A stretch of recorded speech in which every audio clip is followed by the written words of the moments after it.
No, but maybe Well, it's recording. recording. It's recording now. Yes. That's fine.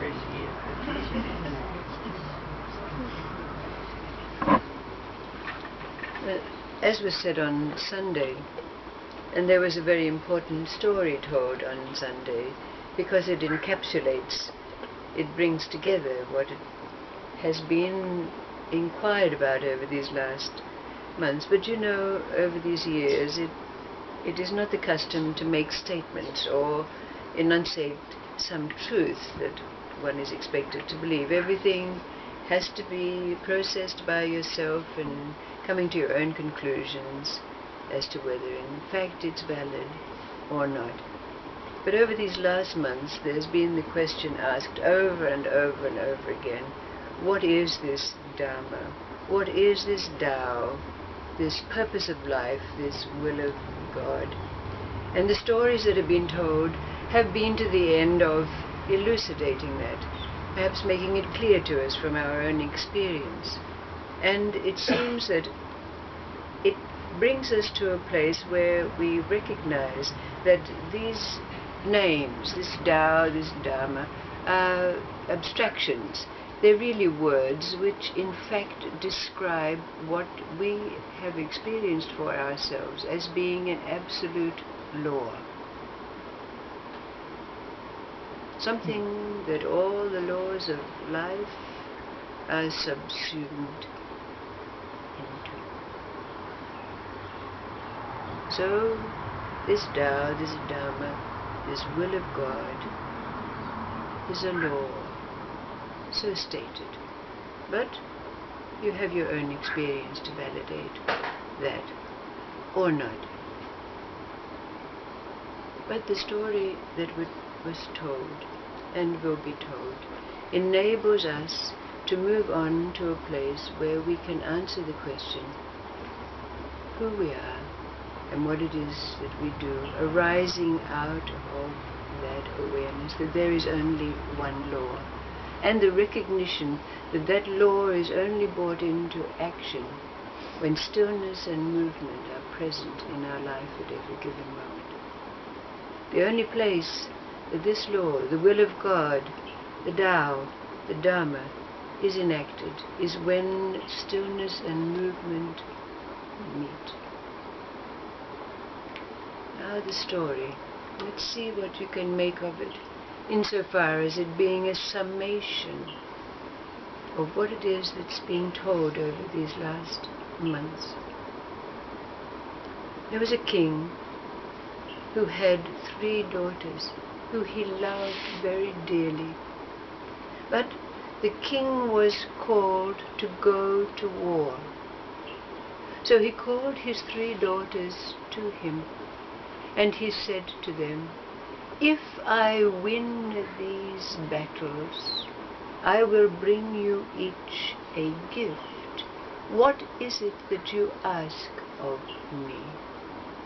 Now the first daughter asked for a diamond in the shape of a star, and the second daughter asked for a gown woven out of pure gold thread, and the third daughter said, "Father, I only ask that you come back to us safely."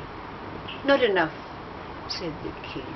"You must ask me for a gift. I give you 3 days to come up with what it is that you would like me to bring for you."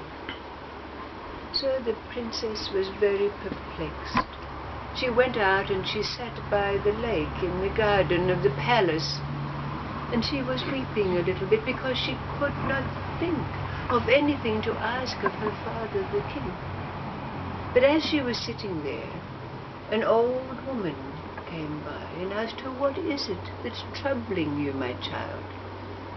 And she said, of course, that she couldn't think of a gift to ask of her father. The old woman said, "That's very easy.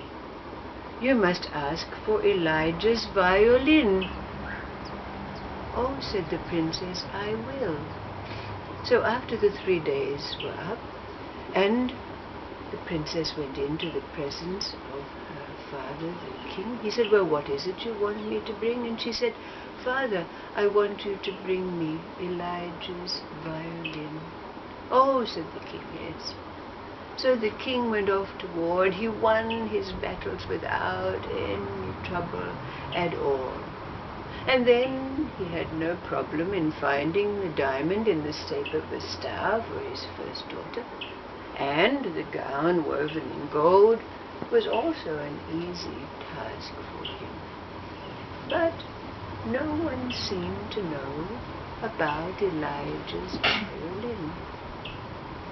He asked his generals, and they hadn't heard of it. He asked his wise men, and they couldn't find it in any of the books. He asked the soothsayers, and they couldn't find it in the stars.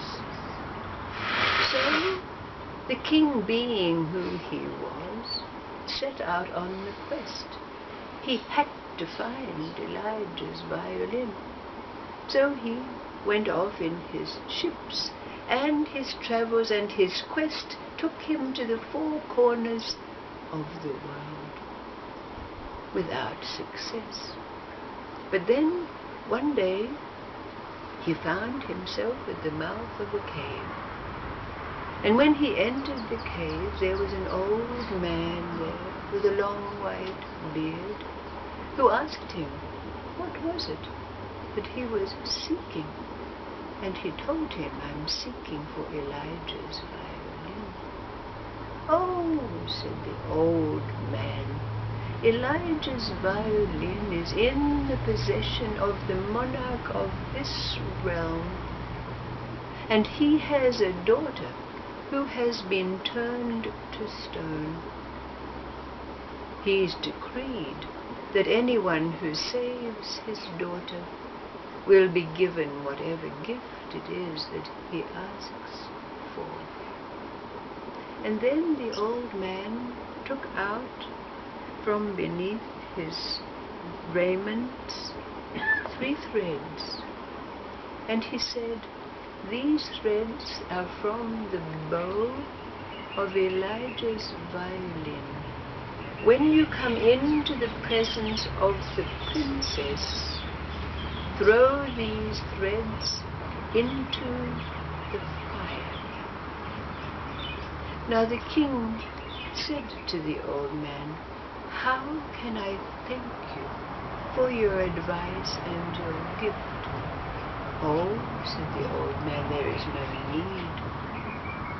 It will be repaid by your daughter, because she will release the melodies of Elijah's violin.